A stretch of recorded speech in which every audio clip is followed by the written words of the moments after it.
কবে ব্যাপারটা সাজাবো? আগে কদিন পরেই দোলযাত্রা। দোলযাত্রা মিটে যাওয়ার পরের দিনই আপনার লোকজন কাজটা শুরু করবে। একদম। আমি আগে থেকে কৃষ্ণনগর রাজ্যে সেনাদের ঢুকিয়ে দেবো। তারা রং মেখে থাকবে আর আচমকা আক্রমণ হবে। আমার পূর্ণ সহযোগিতা আপনার সাথে থাকবে।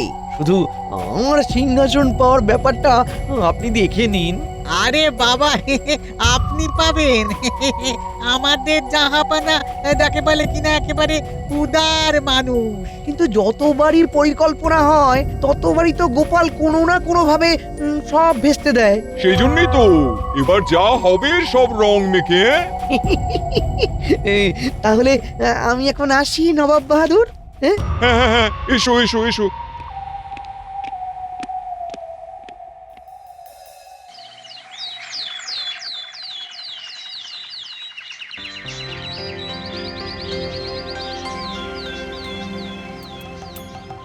বলি গিন্নি, ও গিন্নি, রাজসভায় যাবো তো, এখনো খাবার বাড়লে না?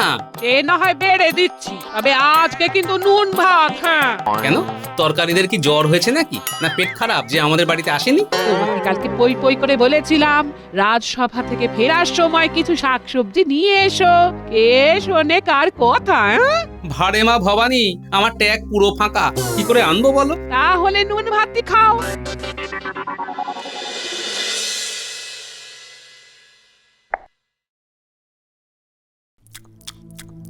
কদিন পরে এটাও জুটবে কিনা জানি না।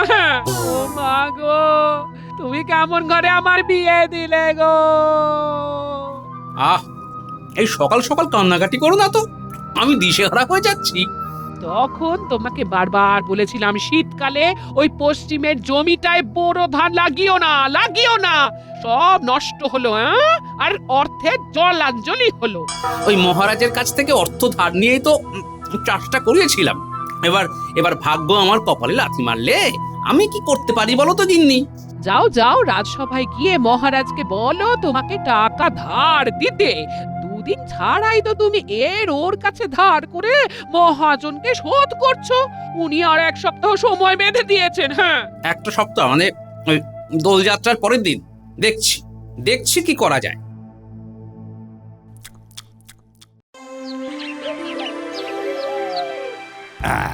সবাই তো এসে গেছো দেখছি।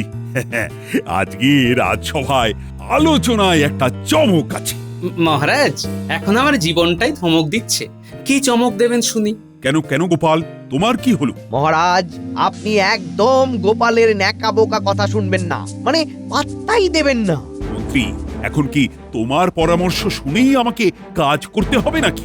আমার চোখে সবাই সমান, তুমি চুপ থাকো।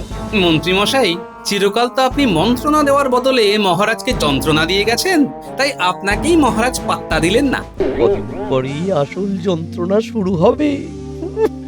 অনেক সয়েছি, আর না। বলো গোপাল, তুমি কি বলতে চাইছিলে বলো তো, তারপরে আমি আমার চমকের কথা বলছি। মহারাজ, আমার কিছু মোহর ধার চাই। ওই যে মতলবের কথা বলে দিয়েছে। জানি তো। দেখো গোপাল, আমি তোমাকে ধার দিতেই পারি, কিন্তু এখন যদি তোমার দেখা দেখি বাকি সবাই ধার চেয়ে বসে তাহলে তো মুশকিল। মহারাজ, আপনি তো জানেন আমি এই বছর পশ্চিমের জমিতে বোরো ধান চাষ করিয়েছিলাম, কিন্তু একদম ফলন হয়নি, সব মরে গেছে। ওই মহাজনদের কাছ থেকে ধার নিয়ে চাষ করিয়েছিলাম, এখন ধার শোধ না করতে পারলে ওরা আমার ভিটেটাই বেচে দেবে মহারাজ। বুঝতে পারছি গোপাল, শোনো, আমি তাহলে আমার চমকের কথাটা বলি। আগামী সপ্তাহেই তো দোল পূর্ণিমা। দোল মানেই রং, লাল নীল হলুদ সবুজ, সবাই সাজবে সং। শোনো, এই দোল পূর্ণিমা দিন রাজবাড়িতে পুজো তো হবেই, তার সাথে আরেকটা জিনিসও হবে। কি হবে মহারাজ? প্রতিযোগিতা। কিসের প্রতিযোগিতা মহারাজ? তোমাদের মধ্যে যে সবচেয়ে ভালো রং বা আবির বানিয়ে আনতে পারবে তাকে আমি 100 সোনার মোহর উপহার দেব। বলছি মহারাজ, আমার অত লাগবে না, ওই 20টা মোহর দিলেই হবে। মহারাজ, এবার আমাকে বলতে দিন। গোপাল, তোমার যদি দম থাকে তাহলে তুমি অর্জন করে নাও, প্রতিযোগিতায় জিতে দেখাও। ঠিক আছে, তাহলে দেখি আমি কি করতে পারি। তাই সবাই রং বা আবির প্রস্তুত করার চেষ্টা করো। যার বানানো রং সবচেয়ে ভালো হবে তার জন্যে 100 মোহর পুরস্কার।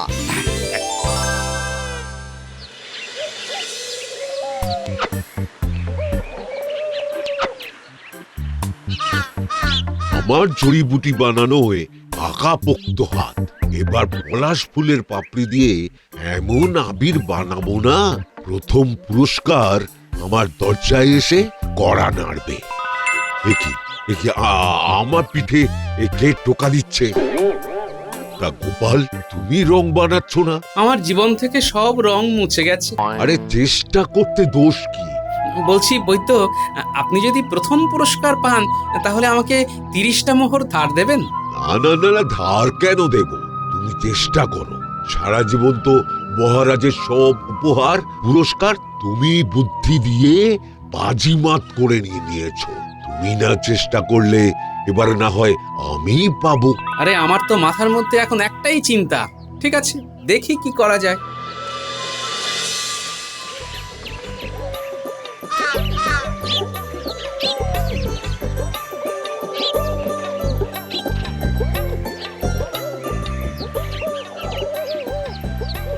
কিরে, তোরা এই খাঁখা দুপুরে ঘুরঘুর করছিস যে?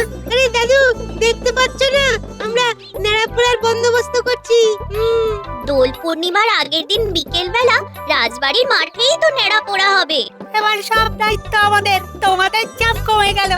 আর চাপ কমে গেল। ঠিক আছে, তোরা হই হুল্লোড় কর। এবার জানি না তোদের সাথে হই হুল্লোড় করতে পারবো কিনা। ব্যাপারটা বেশ গুরুতর মনে হচ্ছে। দাদু মন মরা। দেখি বিকেলে মনের মলম নিয়ে যেতে হবে। ভুলভাল না বকে তাড়াতাড়ি চল।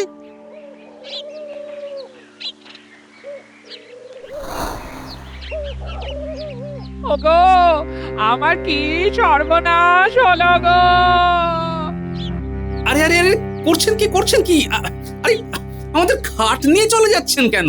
অনেক দিন ধরে অর্থ চেয়ে যখন কোনো কাজের কাজ হচ্ছে না, তখন এটাই উপায়। প্রথমে খাট বেচবো, তারপরে তোমার বাড়িটাও বেচে দেব। আর কটা দিন সময় দিন, আমি তো চেষ্টা করছি। ওসব চেষ্টার গল্প শোনাবে না গোপাল। তুমি খুব ধুরন্ধর লোক, আমি জানি। আরে মশাই, আমি আপনার অর্থ নিয়ে পালিয়ে যাব না। বলছি তো, আর কয়েকটা দিন সময় দিন না। ঠিক আছে, এত করে যখন বলছো তখন আর 7টা দিন না হয় সময় দিলাম। দোল পূর্ণিমার শুভ দিন আছে, সেদিন কিছু বলবো না, কিন্তু তার পরের দিন বিকেলে আসবো, আর 30 মোহর যদি না পাই 300 মোহর আদায় করব। হ্যাঁ, আরে ও ভাইরা, আরে খাটটা ঘরে ঢুকিয়ে দিয়ে যাও। ধুর ধুর, এত সময় খারাপ কারো যায়? আজকে তোমরা 4 জন এলে? হ্যাঁ, আজকে আমরা 4 জন এলাম, কিন্তু অস্ত্র অনেক জনের জন্যই নিয়ে এসেছি। কালকে 2 জন আসবে। হ্যাঁ, দোল পূর্ণিমার দিনের মধ্যে সবাই একে একে চলে এলেই হবে।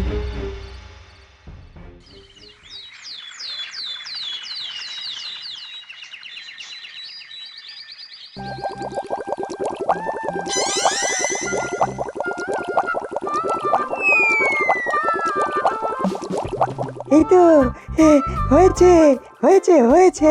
কি হয়েছে বিজ্ঞানী? আমি যে রংটার কথা ভাবছিলাম সেটাই হয়েছে। বাহ, ভালো ভালো। বলছি, কালকে আমার বাড়িতে মহাজন এসে তাগাদা দিয়ে গেছে, আর হাতে 6 দিন সময়। 6 দিন সময় মানে তো দোল পূর্ণিমার পরের দিন। তার মধ্যে আমার 30টা মোহর জোগাড় না হলে সব কেড়ে নেবে।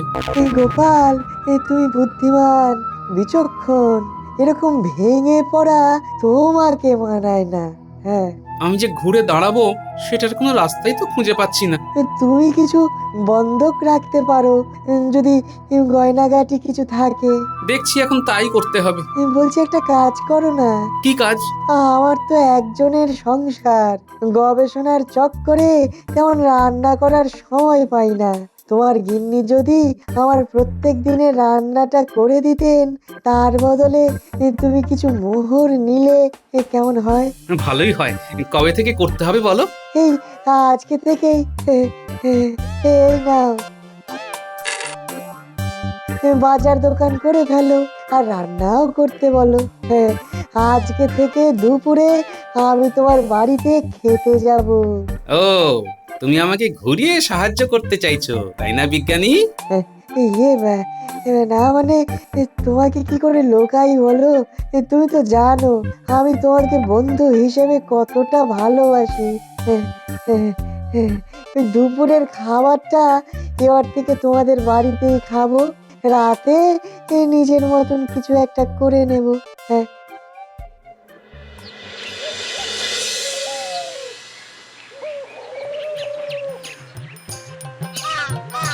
গিন্নি কই গো, কোথায় গেলে?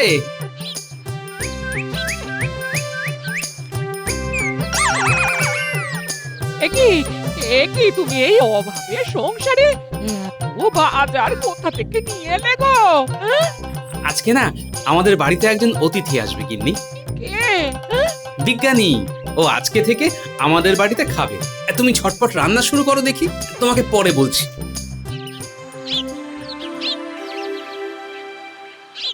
তারপর তোমাদের সকলের রং বানানোর কাজ কেমন এগোচ্ছে? আমি বানিয়ে ফেলেছি মহারাজ, দোল পূর্ণিমার দিনই একেবারে দেখাবো। আমি সব ভেবে রেখেছি, গুছিয়েও ফেলেছি, আজকালের মধ্যেই হয়ে যাবে। আমি তো ভেবেছিলাম মনের রঙে রাঙাবো, কিন্তু যেহেতু এটা প্রতিযোগিতা তাই আমিও কাজ শুরু করে দিয়েছি। খুব ভালো, খুব ভালো। আর গোপাল? আমার এখনো কিছু বানানো হয়নি মহারাজ। কি গোপাল, পুরস্কারের অর্থ পেলে তো তোমারই সবচেয়ে সুবিধে হবে, আর তোমার তো কোনো চেষ্টাই নেই। করছি মহারাজ, হয়ে যাবে, কিছু না কিছু একটা উপায় হয়ে যাবে। বেশ বেশ বেশ, চেষ্টা করে যাও।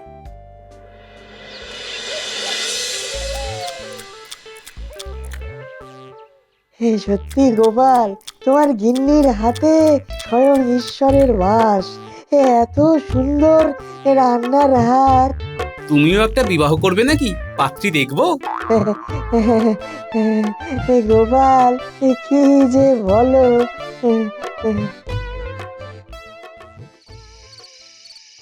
এই এই এই এই তুমি যে কটা গয়না কাঠি ছিল সব কটাই বেচে দেবে নাকি? হ্যাঁ? আরে না না গিন্নি, বেচবো না, বন্ধক দেবো, তারপরে ছাড়িয়ে নেব।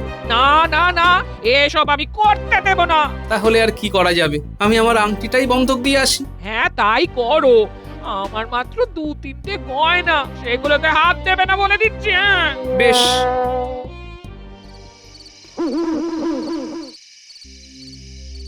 আরে মশাই, আসল আসল সোনা, ওপরে পান্না বসানো আছে, আপনি বলুন কত দেবেন? এতে আমি 3 মোহর দিতে পারবো। আরে মশাই, মহারাজ কৃষ্ণচন্দ্রের থেকে পাওয়া উপহার, এর মূল্য 3 মোহর। আরে মশাই, তুমি তো বন্ধক রাখছো, পুরো দামটাই একসাথে নিয়ে নেবে নাকি? যদি সুদ না দিতে পারো তাই কিছুটা দাম কেটে বলছি। বেশ, হাতি কাদায় পড়লে ব্যাঙেও লাথি মারে। দাও 3 মোহর, আমি খুব তাড়াতাড়ি সুদে আসলে শোধ করার চেষ্টা করব, বুঝলে? ঠিক আছে ঠিক আছে, এই নাও। অনেক রাত হলো, এবার দোকানটা আমি বন্ধ করব।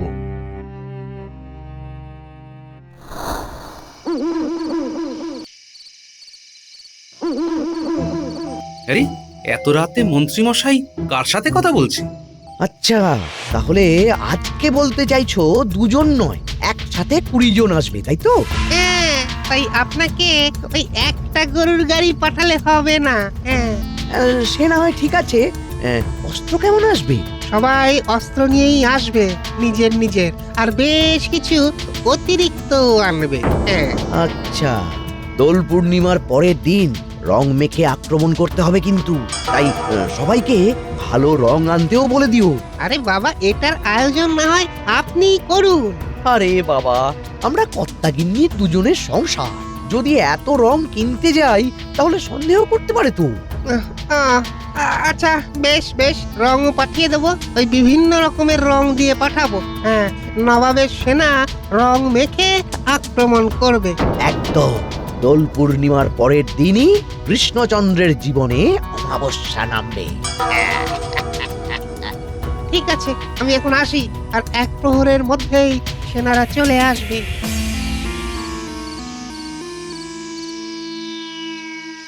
ওরে বাবা রে বাবা, এ কত বড় চক্রান্ত! এই জন্যই বলে উপরওয়ালা সব বুঝে শুনে হিসেব করেই দেয়। আজকে আমার এই অর্থ কষ্ট না হলে আমি তো জানতেই পারতাম না।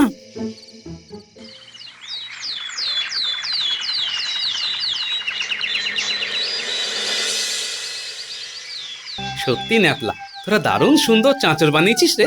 সেই জন্যেই তো এবার এই দায়িত্বটা আমি বাচ্চাদের দিয়েছিলাম। তাহলে মহারাজ দেরি কেন? চাঁচরে আগুন দিন। হ্যাঁ হ্যাঁ, দিচ্ছি দিচ্ছি।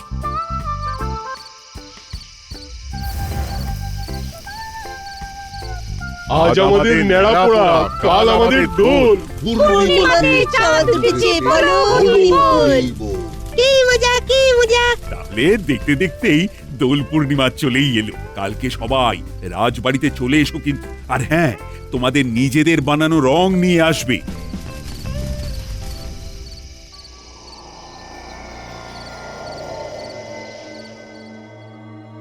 বলছি গিন্নি, কালকে তো নিজের বানানো রং নিয়ে যেতে বলেছেন, তা এই এতগুলো রঙের মধ্যে কোন রংটা নিজের বলে চালাবো গো?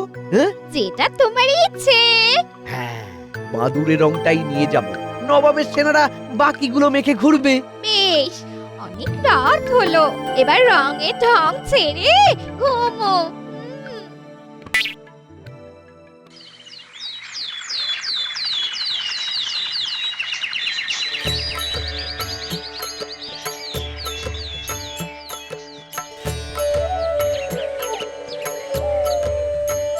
হে শ্রীকৃষ্ণ করুণা সিন্ধু, সকলের কল্যাণ করো। হে ঠাকুর, পাপের বিনাশ করো। তাহলে পণ্ডিত, পুজো তো হয়ে গেল। এবার তুমি তোমার বানানো রং নিয়ে রাজসভায় চলে এসো। আচ্ছা মহারাজ।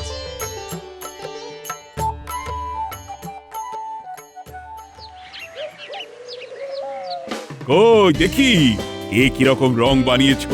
মহারাজ, আমি লাল আবির প্রস্তুত করেছি, লাল রঙের ফুল থেকে। মহারাজ, আমি পলাশ ফুলের নির্যাস থেকে কমলা রং এবং আবির দুটোই বানিয়েছি। মহারাজ, আমি এমন এক বেগুনি রং বানিয়েছি যেটা গায়ে দিলে আবার রংটা কিছুক্ষণ পরে উবেও যায়। হ্যাঁ, বাহ বাহ বাহ। মহারাজ, আমি কালো রং বানিয়েছি। এ কি গোপাল, এ তো মনে হচ্ছে উনুনের কালি। তুমি ফাঁকি মেরেছো। ধরে ফেলেছি আমি। না মানে কালি হলেও কালো রং তো, তাই আর কি। মহারাজ, আমার বানানো এই বাদুড়ে রংটাও দেখুন। দিন রাত অক্লান্ত পরিশ্রম করে এই বাদুড়ে রং বানিয়েছি। বাহ বাহ বাহ, বেশ ভালো হয়েছে তো। দেখো গোপাল, দেখো, মন্ত্রীকে দেখে শেখো। মহারাজ, আজ আমি সবার সামনে স্বীকার করছি, এই গোপাল ভাঁড় রং বানানোতে হেরে গেছে আর মন্ত্রীমশাই জিতেছেন। না, সবচেয়ে ভালো রং বানিয়েছে রাজবৈদ্য। না মহারাজ, মন্ত্রীমশাই, আমরা তো রং বানিয়েছি আর উনি তো নিজের রং বদলেছেন। কি উল্টোপাল্টা বলছো গোপাল? ঠিকই বলছি মহারাজ। তাহলে শুনুন, আমি কদিন আগে রাতে দোল পূর্ণিমার পরের দিন রং মেখে আক্রমণ করতে হবে, কিন্তু দোল পূর্ণিমার পরের দিনই কৃষ্ণচন্দ্রের জীবনে অমাবস্যা নামবে। সে কি, তার মানে ইতিমধ্যে কৃষ্ণনগরে নবাবের সেনারা ঢুকে গেছে? স্বচ্ছন্দে রং মেখে ঘুরে বেড়াচ্ছে। আপনি এক্ষুনি সেনাপতি আর আমাদের সেনাদের পাঠিয়ে দিন বাইরে। রাজ্যের রাস্তায় রং মাখা যাকেই সন্দেহ হবে রাজসভায় নিয়ে আসতে বলুন। বেশ, তাহলে তাই হোক। এটা রাজ্যের সুরক্ষার প্রশ্ন। সেনাপতি, তুমি এক্ষুনি রাজ্যের রাস্তায় চলে যাও আর আমাদের সেনা নিয়ে গোপাল যা বলল তাই করো। আচ্ছা মহারাজ। দাঁড়াও দাঁড়াও, দেখি দেখি দেখি। এ কি আমাকে আটকাচ্ছেন কেন? আগে দেখি তুমি কে।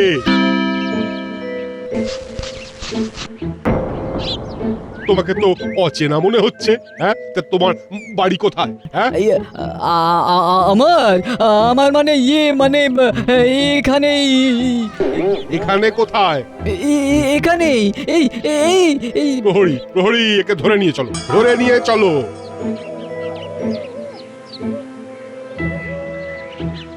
কি বলেছিলাম? এই, তোমরা কারা? মহারাজ, আমাদের মুর্শিদাবাদের নবাব বাহাদুর পাঠিয়েছেন। আপনার মন্ত্রীমশাইয়ের কথা মতন আমরা এসেছি। আমরা নির্দোষ। তোমরা কেন এসেছো? আমরা রং মেখে কৃষ্ণনগর আক্রমণ করব বলে এসেছিলাম, কিন্তু সব ভেস্তে গেল। আমাদের মন্ত্রী কি তোমাদের সাথে যুক্ত? সবই তো ওনারই বুদ্ধি। সর্বনাশ! কি মহারাজ, ঠিক বললাম তো? মন্ত্রীমশাই আপনার খাচ্ছে, আপনার পড়ছে আর আপনারই পিঠে ছুরি মারতে চাইছে। এরকম রং বদল দেখেছেন কখনো? ও মহারাজ, মহারাজ, মহারাজ ভুল হয়ে গেছে। ভুল হয়ে গেছে, ক্ষমা করুন মহারাজ, ক্ষমা করুন। কোনো ক্ষমা হবে না, তোমার চরম শাস্তি হবে। মহারাজ বলছি কি, আমার বানানো কালো রং মানে ওই উনুনের কালি মাখিয়ে মন্ত্রী মশাইকে নেড়া করে ঘোরালে কেমন হয়? গোপাল, তোমার বিচক্ষণতার জন্যে আজকে আমাদের রাজ্য বেঁচে গেল। আজকে রং বানানোর জন্য যেমন রাজবৈদ্য 100 মোহর পুরস্কার পাবে, তেমনি রং চেনানোর জন্যে তুমিও 100 মোহর পাবে। ধন্যবাদ মহারাজ। উফ, বুক থেকে 30 মোহরের বোঝাটা এবার নামবে। আই কে আছো? মন্ত্রীকে কালিমা খাও, আর একজন কাউকে খবর দাও যে মন্ত্রীকে ন্যাড়া করবে। আমি মাখাচ্ছি মহারাজ।